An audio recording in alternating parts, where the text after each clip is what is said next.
Hello, welcome to the Mad Batter channel. My name's Chris.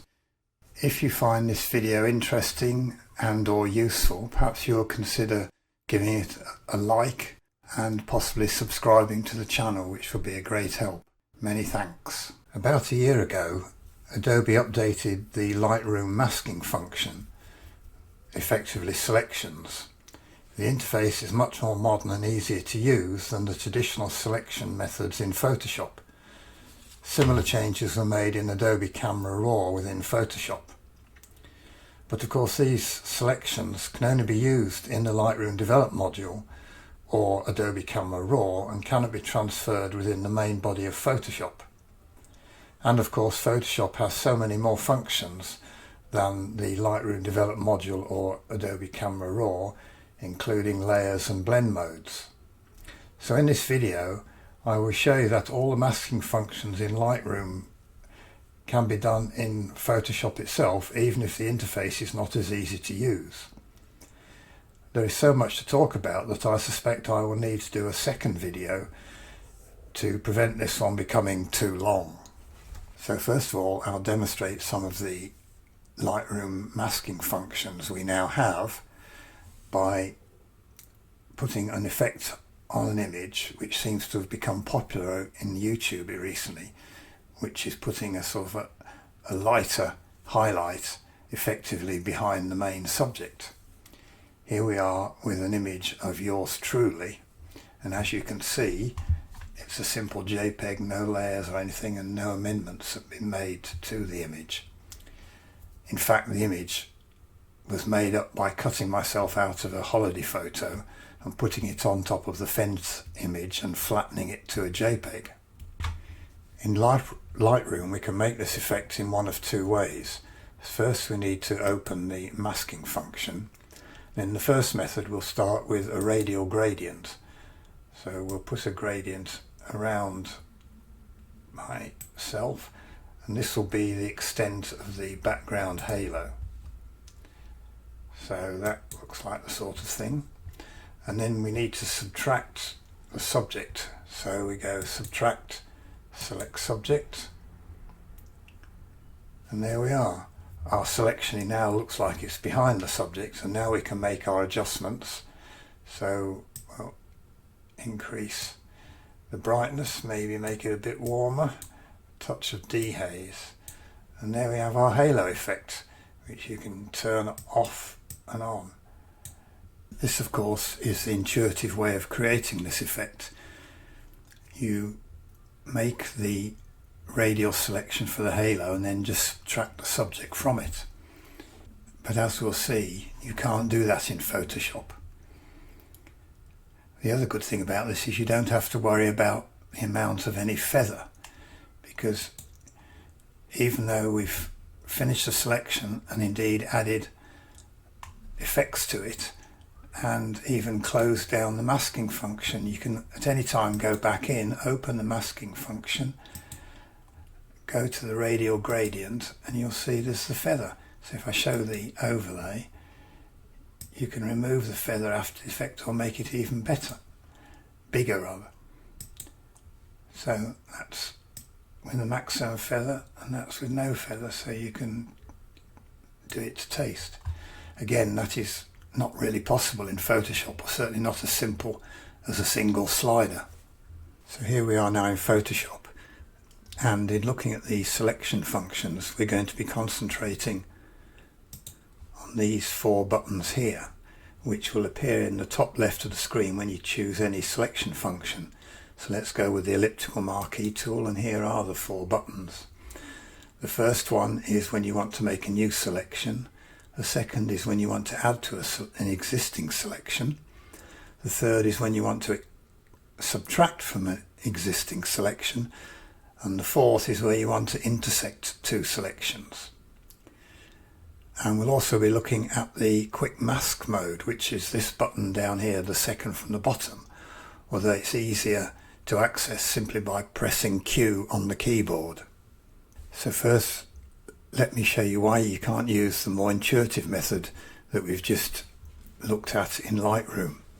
So we'll go to the elliptical marquee tool, and start making our halo selection.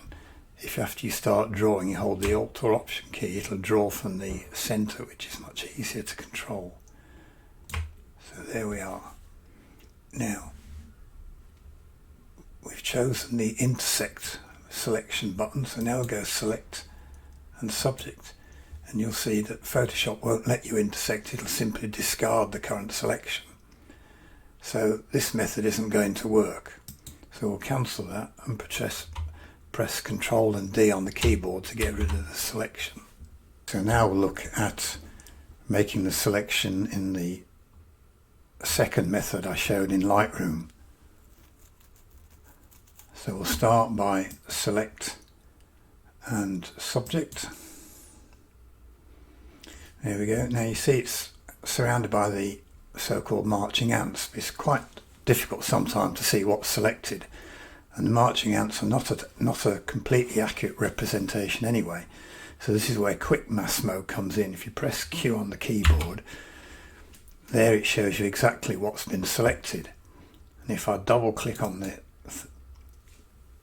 button, you see you have some options. I've got it set up for showing the selected areas with a red overlay at 86%. You can have it set up to show the non-selected areas. You can of course change the colour to anything you want, and the opacity.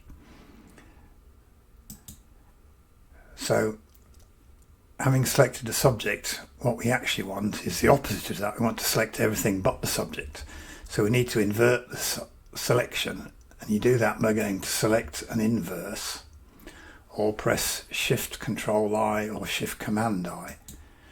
So if I press the Q button now, you'll see we have selected everything except the subject. So now we want to intersect. So we're on the intersect button up on the top left. We've got the elliptical marquee tool, so we'll start drawing. So once you start drawing, if you hold the Alt key, it'll draw from the centre, which is easier to control. And if it's in the wrong position, if you hold the space bar, you can move your selection to where you want it, make it roughly symmetrical, let the space bar go, and let go of the mouse while holding the Alt key. And there's our haloed selection, but you'll immediately notice there's no feather. And the reason for that was that when we made the elliptical marquee selection, feather was set to 0, and you can't easily adjust the feather after the fact. You can actually go into select, modify and feather, but you're never quite sure what size of feather you want, the same as you wouldn't know before you made the selection. But let's leave it at this figure here and click OK. We'll press the Q button again, and again you'll immediately see the problem. It's feathered it quite nicely, but it's also feathered it on the inside, so we don't want that.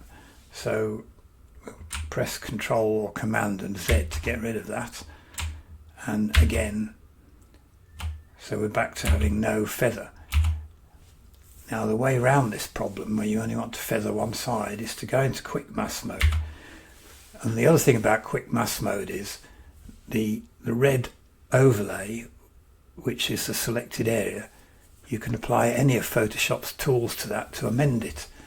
So if we get the lasso, and what we want to do is to select around the outer edge of the overlay like that.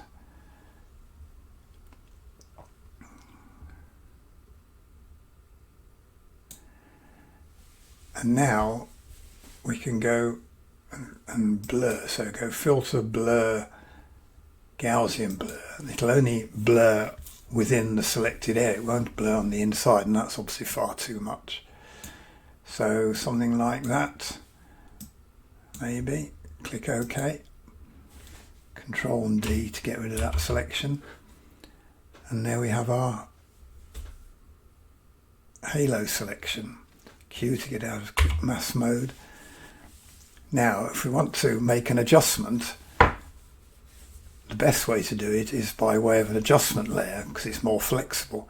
So if you hit the adjustment layer icon, and let's say we'll choose curves again, and if you go into the layers panel, you see it's automatically created a mask showing the area we've selected.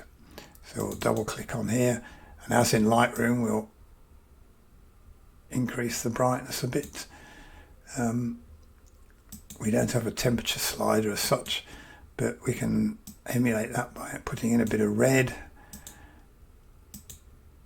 pulling down on green to add magenta, and pulling down on blue to add some yellow.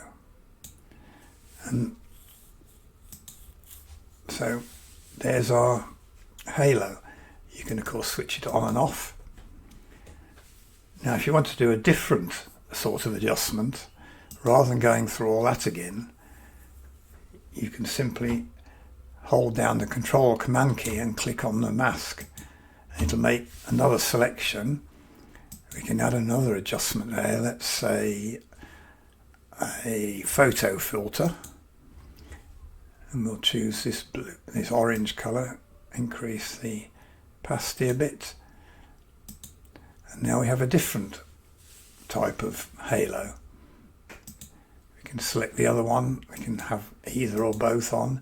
Now if you want to take an image, we'll turn off the orange layer. If you want to have an image which you can put on social media or print or whatever, you can save as. Don't save, you don't want a PSD file. Let's say JPEG. Make that, call it Halo 1.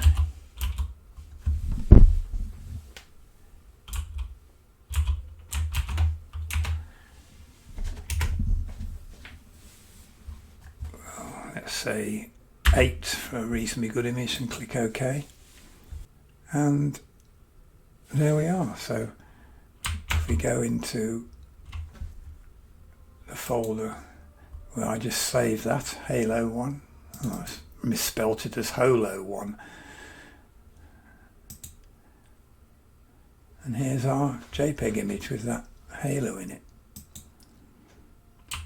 Now of course if you want to go in and do other adjustments or want to save this, you should save this file as a PSD. So if I go save,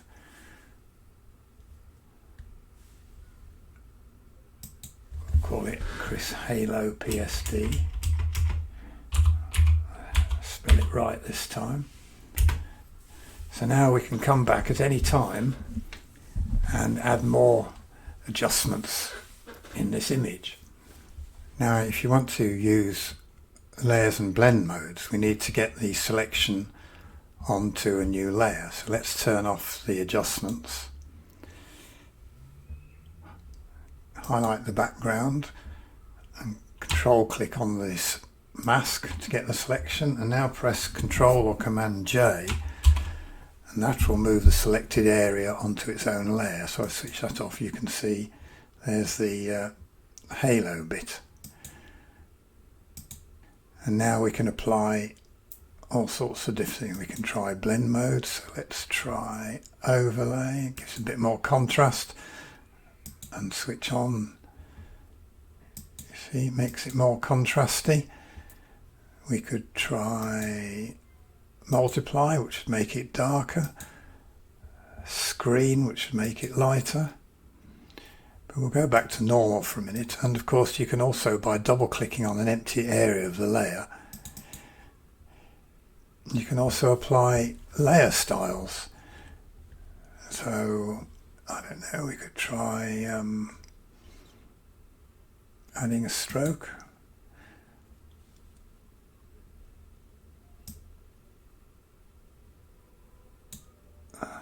Maybe not. Or we could try bevel and emboss. Let's try emboss.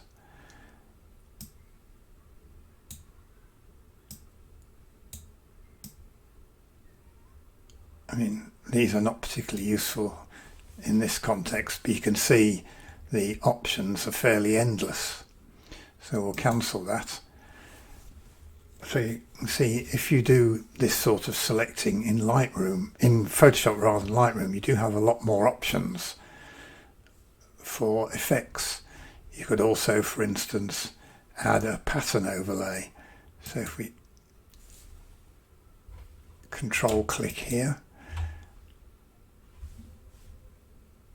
hide that, add a new layer, and then edit, fill, choose a pattern.